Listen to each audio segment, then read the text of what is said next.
righty, good morning to you. 4 minutes after 9 o'clock. This is the Mighty 1190 WIXE. Welcome into the Talk of the Town segment.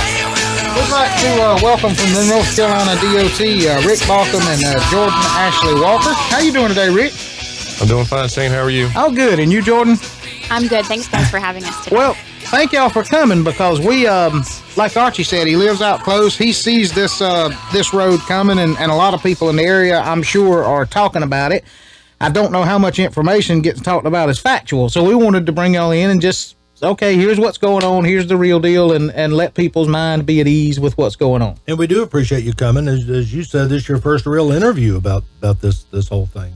Yeah, it is, since we've actually started construction. Yes, sir. Great.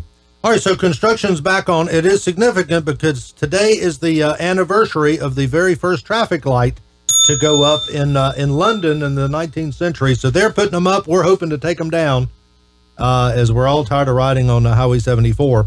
Now, the DOT has started construction of the expressway. If you've been around the area, you know it's a big project, projected at $840 million. Crews are installing the fencing and survey markers. There are a lot of land clearing is going on, especially around these these 8 major intersections.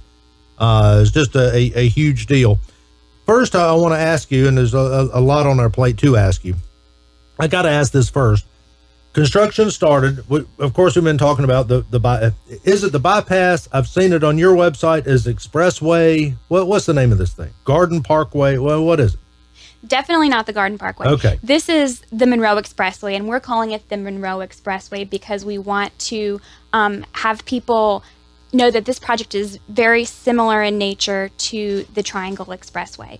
Oh, don't say that, because I hear nightmares about that one. No, in that the mechanisms used for the toll facility in the Triangle Expressway in Raleigh are going to be very similar to the ones used for the Monroe Expressway. All right, so let me ask. We've talked about this project forever. Finally got started. There was a problem with the environmental permits, the build, no build scenario. Anyway, lawsuit filed, monkey wrench thrown into the whole project. Things stopped. Permits elapsed.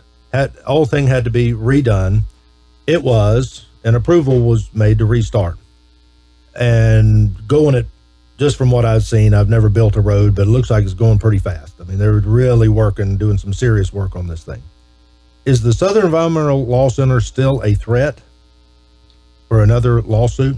I mean, yeah, there is currently another lawsuit. They've already filed that. They've already filed it? Yes, sir, in the district court in Raleigh. Okay. And the legal briefs, if I'm not mistaken, were completed in early May. So basically, we're just waiting for the judge to make a decision. All right. So the obvious, if he decides that there's another problem, we've spent a lot of money on this project so far. I guess you can't really halt the project until you know what some group is going to do. But at the same time, I mean, millions have already been spent on this, right? Well, there's been no injunction issued to stop construction on the project. And we believe, NCDOT believes that this lawsuit lacks merit, and stopping the project now would only result in additional cost to NCDOT and the taxpayer. Mm-hmm. Okay. So, because you can't wait forever. I mean, like, you can't say, okay, we're going to wait till absolutely every single possible legal hurdle. It'll never get built. It would be perpetually because you all received the go-ahead to start the project. Right. Like I said, there's been no injunction on construction on this project, and waiting longer would just cause additional Do we have any idea when the judge is going to make a decision? And what is he deciding on? What are the so-called merits of this latest lawsuit? More environmental stuff? Yeah, it's a lot of the same thing that they brought up last time. Of course, the build versus no build has been taken off the table because we corrected the small technicality in our report that led to that. But I think the main thing they're looking at is they're questioning our method of projecting traffic and development for the future build scenario and how to compare that to a no build scenario. Mm-hmm. And also, I believe they're saying we didn't look at our alternatives close enough. That's one of the biggest, in all the stuff we have here, that's one of the biggest things that I kept running across when I was reading all the information was everybody seems to have an opinion. The SELC, the Yadkin Riverkeeper, and even some towns in our County all seem to have an opinion that there are other things we can do to alleviate traffic on Highway 74 that are going to cost a lot less money than this. And as I was reading through, I saw where I want to say it was NCDOT said that the purpose of it wasn't simply to alleviate traffic on 74. It was to make an expressway to go, which are two, even though they sound the same, they're not exactly the same thing.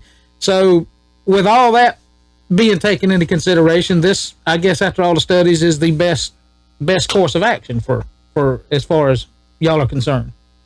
Yeah, I mean, I think opening the Monroe Expressway will provide some congestion alleviation when we open it, but at the same time, it's more an alternative to congestion. If you want to get off of 74, you take the Monroe Expressway. But I want to point out, though, at the same time, the DOT is not going to ignore existing 74 in Union County. We're going to continue to make improvements, particularly at intersections. I know we're doing a lot of super street improvements along that corridor, and we're going to continue doing that to make traffic better on 74 itself as well. You know, the original argument and the first argument I ever remember hearing when all this was going on was people said, well, we already got a bypass. It's called 218. That's what people, that's the go-to line for people that, and it is in some ways runs the same way, but it's a 2-lane road, and it's you start putting a whole lot of tractor trailers and stuff on 218. It's not conducive to that, to handle that. Yeah, that's correct. And actually, DOT in the last, I guess, 5 to 10 years widened 218, a lot of that route. But like you said, it's still, you know, it's kind of hairy for tractor trailers to be on that road, traveling 55 miles an hour, whereas the Monroe Expressway, being a controlled access facility, you know, it'll be a lot easier for trucks to go on that safely. There won't be any intersections. It'll be interchanges. So all that'll make it safer and faster. When all this first started, was there any, at least initially, consideration about maybe 4-lane? I mean, I'm sure conversations were had about all kind of stuff early on, but what was it that made that not a viable option, the 4-lane? Because I've had people ask that question to me, so I wanted to ask you, to not 4-lane 218. I wasn't involved directly in those, looking at those alternatives, but I would think just looking at it, you know, that road is a lot longer. So your cost is going to go up dramatically with the increased length. Plus, there's so many intersecting roadways on 218 that you'd either have to, if you make it a controlled access, high-speed facility, you'd have to either build overpasses or stop them on either side of the road.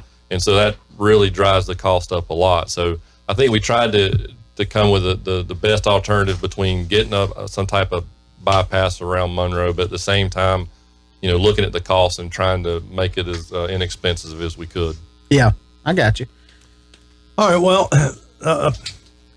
I want to ask you, too, about the involvement in this project of Boggs Paving. There's a lot of people asking about it. They've been indicted. Many of their, if not all, have pled guilty to this thing. Why are they still involved in this project? Well, actually, and it's something we haven't really put out there in the press, but Boggs Paving and the people that have pled guilty are no longer actively involved with that project. Okay. I didn't know that. That is something that I didn't know. Yeah, the Boggs Paving was one of the 3 companies in a joint venture. That was the other 2 being United Infrastructure Group and Anderson Columbia. And Boggs Paving has transferred their interest to another company, and the people that have pled guilty that were involved with the job are no longer involved. I see. Okay. All right. Rick Baucom is with us from the North Carolina DOT. He's an assistant division construction engineer. Did I say that right? Okay. And Jordan Ashley, a Walker Communications officer, and we appreciate y'all coming in. A lot of sentiment around here is, hey, we pay, North Carolina gas prices are high. For years, we've been paying, gas tax. Why does this have to be a toll road? Yeah, that I think that's the one thing that, if anything put people off, it was that, because for years and years it was talked about, and some people loved it, some people hated it. But then as soon as the word toll came into the picture, people said, oh, whoa, what? And I think, so what was the reasoning behind that? When we talk about toll roads, obviously, like you said, people kind of shy away. But we believe, like Rick said, that this is a choice where people can either continue on existing 74 or use this expressway. We're looking at toll rates currently projected in 2019 to be about 15 cents a mile, or $3 end to end for this. So it might be that one way. That's correct. If you rode on the entire length of it from Marshall to 74, near $3, right? $3 end to end, so 15 cents a mile. And so this is a choice for motorists. We can't put a toll on an existing road. This is a new road. It's going to be a choice.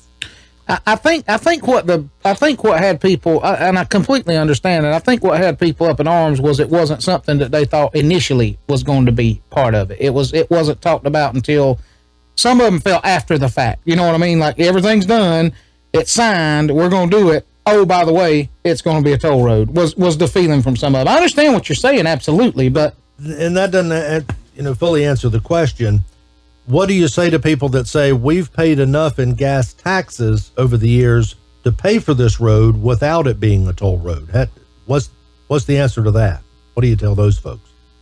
We're seeing this argument in other projects around the Charlotte area recently. I'm sure you guys are familiar. We have Express Lanes projects coming up. Announced on the news last night, part of 74 in Charlotte is going to be made toll road.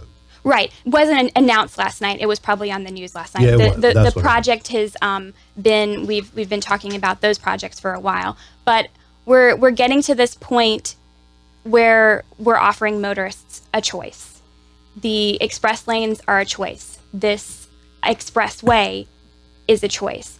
And in terms of larger funding concerns, we're seeing funding issues not just with NCDOT, with other DOTs across the country, where our funding does not keep pace with our infrastructure needs. We're not paying enough in gas taxes to afford these projects? There are different funding sources. So it's gas taxes, it's DMV fees. They don't keep up pace with our needs. So we have a growing infrastructure need, and we have lots of projects across the state that want done, that we need done, that we aren't able to pay for. And so this toll project is one way to do that. There are other alternative funding sources that NCDOT is exploring, for example, public-private partnerships that look for a way that we can pay for those infrastructure needs and wants that we don't have the funding to do so. Okay. How would, and I'm just curious about it, but that announcement that was made, or report last night on the news about part of 74 being turned into a toll road, is it, you can turn an existing road into a toll road? I was confused because a while ago I thought you said you can't make an existing road a toll road, and I didn't know if that just was some roads or. Sure, it's an existing general purpose lane. I got you. So for example, for the 74 project, it would be bus lanes that are currently under construction or being built.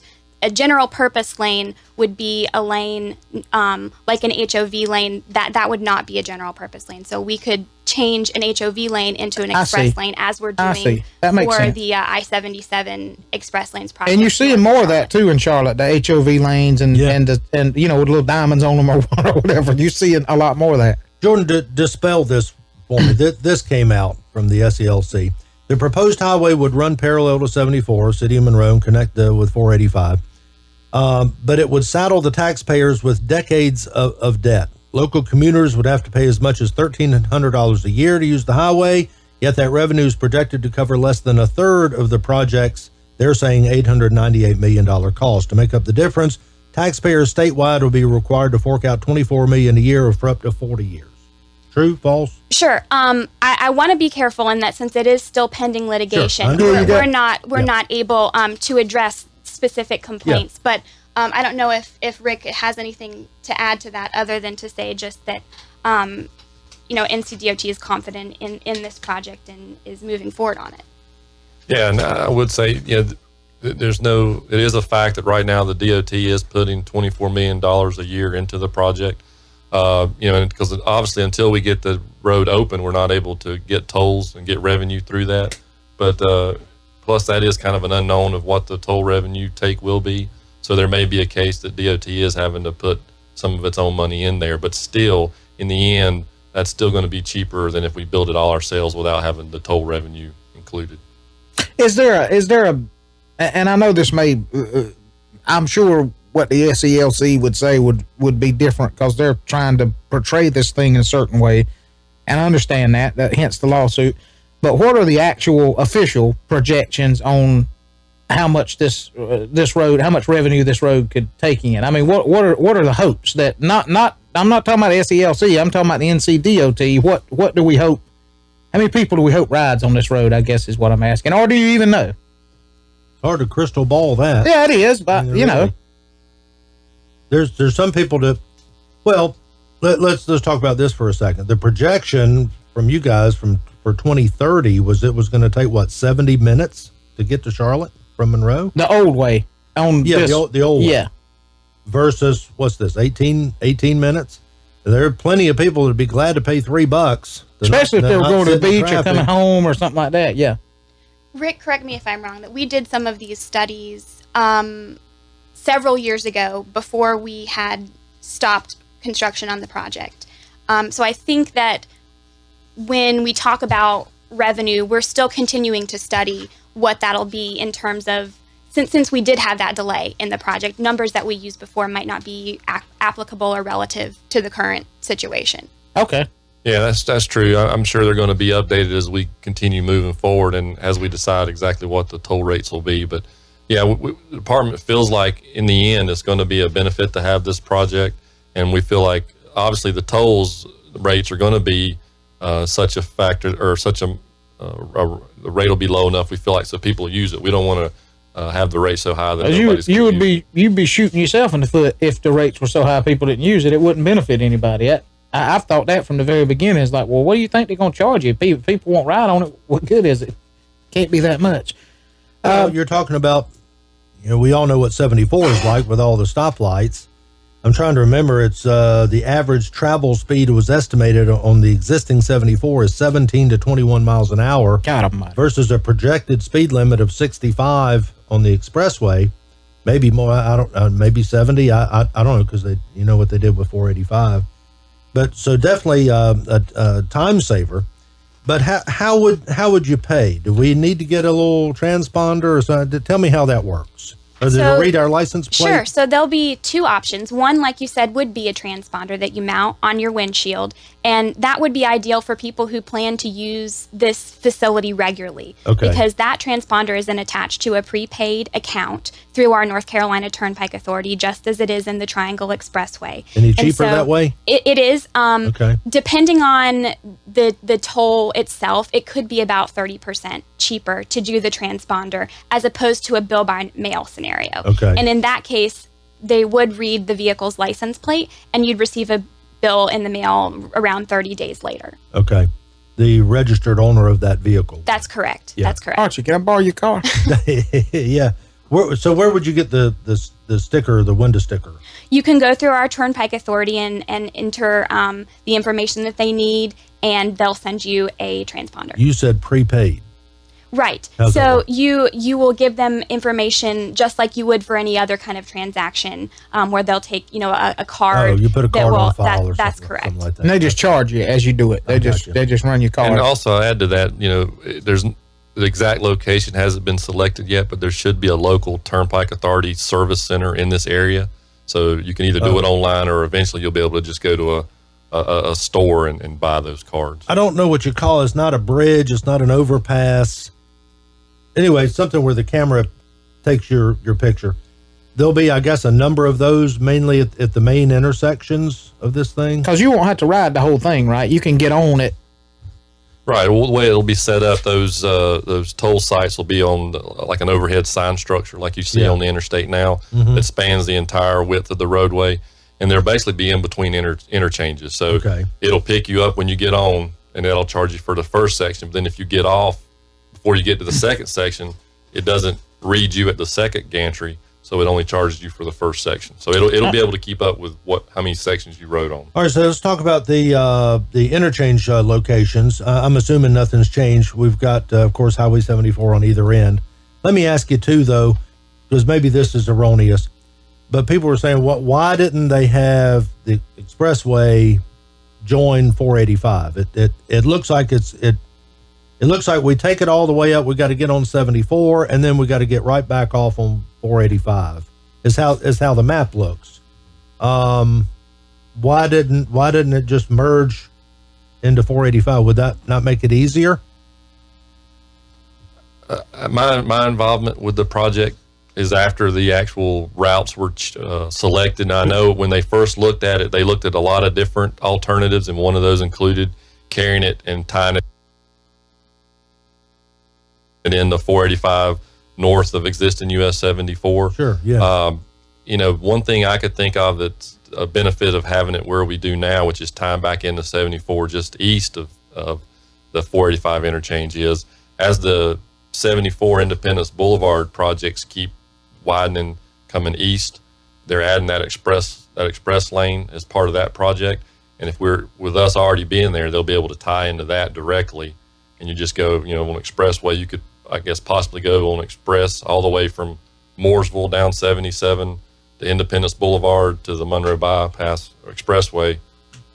Did I hear that? I mean, this project's gone on for so long. I can't remember everything. My memory's not the best. Did they run into any land acquisition problems in that area? Is that part of the reason, perhaps, so they didn't tie it into 485? They couldn't acquire the rights to that land. No, I know there's a school up there. Yeah, there is, and you do avoid schools when you put roadways in, obviously, but. And that may have factored in the decision. I don't know, but actually going out and acquiring the right of way wasn't done until the routes were selected. Right. So that wouldn't have been a reason. Okay, so you got 74 on each end. Let's start in the Marshville area. So you got 74, and it's going to come out right below Forest Hills School Road. And then the first one we'd come to, if you're going to go to Charlotte from there, would be the Austin Cheney Road. And that's going to take you up to an intersection. That main intersection at Austin Cheney, that's a stone's throw from Wingett's football stadium. I mean, it's literally right there. So then you would go on up to Morgan Mill Road, Highway 200. There'll be a major interchange there, and then another at 601. Those are relatively close to each other. And these are, I don't want to call it an exit. I guess it is an exit, right? You'll be able to get on or off. Yeah. At both of those. So 200 and then 601. Then you go up to Rocky River Road.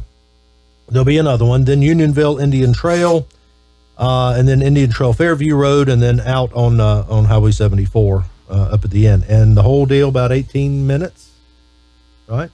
Well, it makes sense if it's about 20 miles long, and the speed limit will be 65 miles per hour. Yes, sir. Let me ask you this, and this might be a better question to ask people who are in county government than it would to DOT. But I'm just want to make sure that there's no when you build a bypass expressway, is that conducive to bringing business, or is there some sort of law against it? I mean, is that do you see growth in those areas, or not, or is the purpose of it just to get through there and get gone? You know what I mean?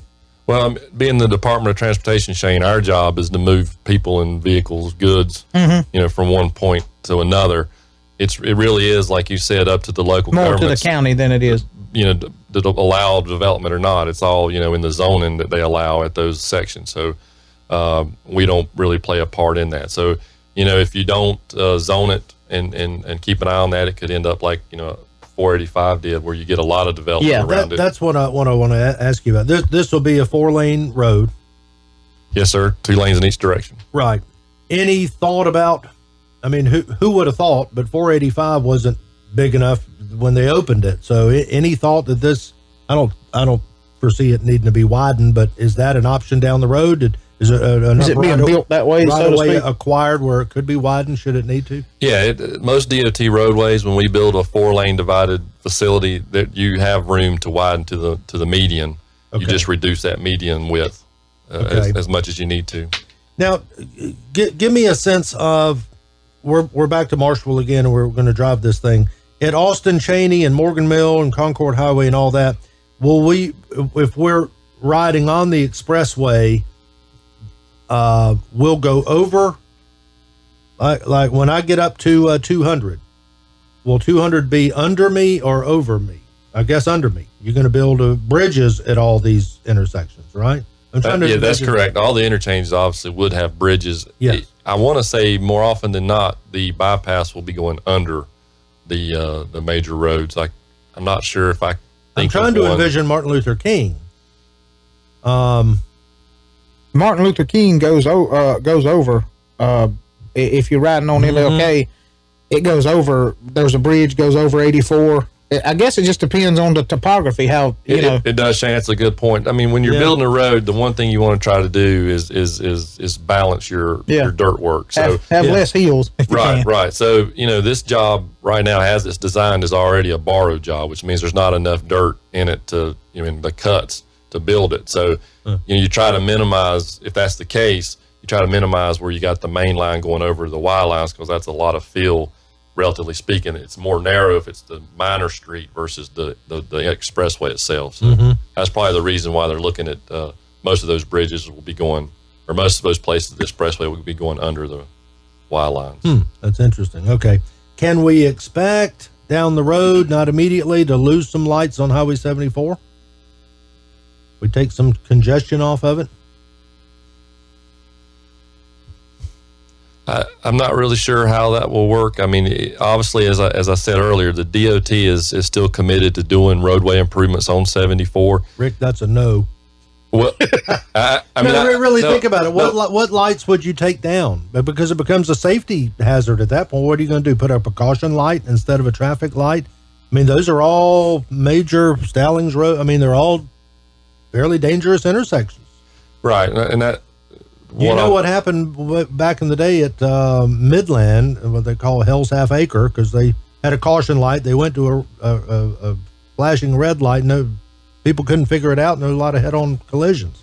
Yeah, I mean, you're right. I mean, we're not going to, the day the bypass opens, we're not going to suddenly start taking out traffic signals. I mean, it is especially like if you think about it in Monroe itself, it's a 6-lane road. If you want to try to make a left at a stop sign, you're not going to be able to do it. So what I was going to say, though, is, again, with the DOT coming in with future projects to improve traffic flow on 74 itself, some of those signals may come out. The super street design sometimes minimizes signals, and sometimes you end up with the same number of signals, but it's just more efficient flow. So I really can't say for sure whether in the end, 30 years from now, if we'll have less signals, the same. Well, y'all need to work on that one at 74 in Morgan Mill, because that's disastrous. You're just talking about your life. That's all you're I'm trying to get to Hardee's and get here on time. It's a 10-minute light. We're almost well, we are out of time, but I wanted to ask you this, if you can hint, and if you can, it's fine. But we've mentioned it a couple of times.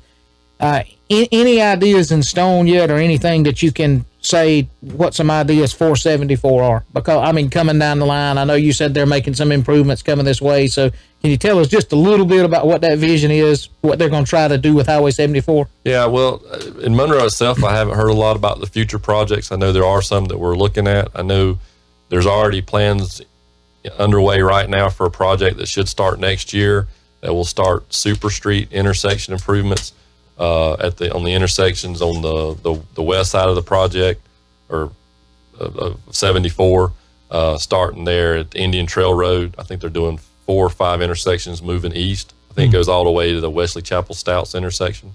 I know they're also looking at doing the same type of Super Street improvements at the Rocky River intersection. And I believe... Explain the Super Street, though. Basically, a Super Street is, if you think about a 4-leg intersection right now, you got left turn lanes, and with a traffic signal, left turn lanes are really what makes a signal length so long. You got to wait for those left turns, and we've tried different ways of reducing that. But the bottom line, you want to get rid of the left turns. Plus, when you look at accident data, that's still a major cause of accidents, people making left turns. Yeah. So what a Super Street does, if you would imagine, you build a median across on that main street, so you can't make a left, you can't go straight. What you'll do at that intersection is everybody makes a right turn. You make a right turn, and then at a certain distance down below that, you're allowed to make a U-turn. Sometimes it's signalized and sometimes it's not. And then you make that U-turn, and then that would get you where you wanted to go. And I know when I first saw those, I thought, like, you're probably thinking that can't be more efficient. You're making if I want to go straight, now I got to take a right and a left. Yeah. But it really is, and there's a lot of the super streets in use across the United States. In North Carolina itself, we got a lot of those already in place, and they're shown to be more efficient, move more traffic, and be safer. And, you know, personally, me, sometimes, like you're talking about, you got a signal, sometimes you encounter, if I want to go straight or left at that intersection, sometimes what I'll do is I'll go right and make a U-turn, and you still get through it quicker. That's right. I mean, so that's basically what a super street's going to do, but it's going to do it for everybody. I can see it in his face. He wants to learn how to fly a helicopter now. Buy one. Is the project on schedule? As of right now, yes. We're, you know, with the schedule we have right now, we should have it open to traffic, collecting tolls in late November of 2018. Okay. With the overall completion being the following June. All right. Well, at any point will we be able to use part of it before it's all completed? Could our Marshall folks get on it and get off on 601, for example? No, unfortunately not. I mean, I know sometimes with DOT we try to open up sections as they come available, but with this being a toll facility, we can't open up the pieces until we have the toll stuff in place as well. Because, like you said, we don't want to open up a roadway, not charge tolls, and then suddenly start charging them. So it'll all open up at the same time. Now, some of the minor roadways that we're improving or realigning a little bit, they'll open up, of course, as we get them done. But the expressway itself won't open until it's all ready. All right, and finally, how much is this going to affect our normal driving, as far as, you know, people that use 601 North or 200? Can we expect long delays while they're doing this? Well, you know, with any project like that, we're going to impact traffic. But now the major intersections you're talking about, or interchanges, 601 Morgan Mill, Austin Cheney, Unionville Indian Trail, Fairview Indian Trail, we've got either on-site detours, which means we're going to take you and move you over just a little bit one way or the other so that we can build the bridge. Okay. Or we're going to just build the bridge on one side and keep you in the same location you're at now. So those major roads, you really won't see an impact. Now, you may have people slowing down to look at the cranes and all that stuff. Right. But now some of the more minor streets, yes, there will be some off-site detours we have to do to build bridges that are going to cross over the expressway. And there'll be some, you know, lane closures periodically here and there as well when we're doing utility work and, you know, working close to those roads. So, you know, there will be some impacts, and working with Jordan Ashley here, we're going to get the information out to the public, press releases and stuff like that, to let them know when those closures are going to happen so that they can plan accordingly. Yeah. Rick Baucom and Jordan Ashley Walker from North Carolina DOT, we appreciate y'all coming in and talking to us. You know, we're right in the middle of this whole project, and you know, there's been some questions about it, and we appreciate you coming in and answering those for us. Some of them we had no idea about. Thanks for having us, and anytime you guys have questions or need us to do this again, we'll be happy to. And we probably will. We probably will. I'll forget half of what you said. Thank y'all very much. Thank you. We'll take a break here. Be back with more of the Breakfast Club Morning Show. Y'all stick around. This is the Mighty 1190 WIXE. We got more coming up right after this. Hang on.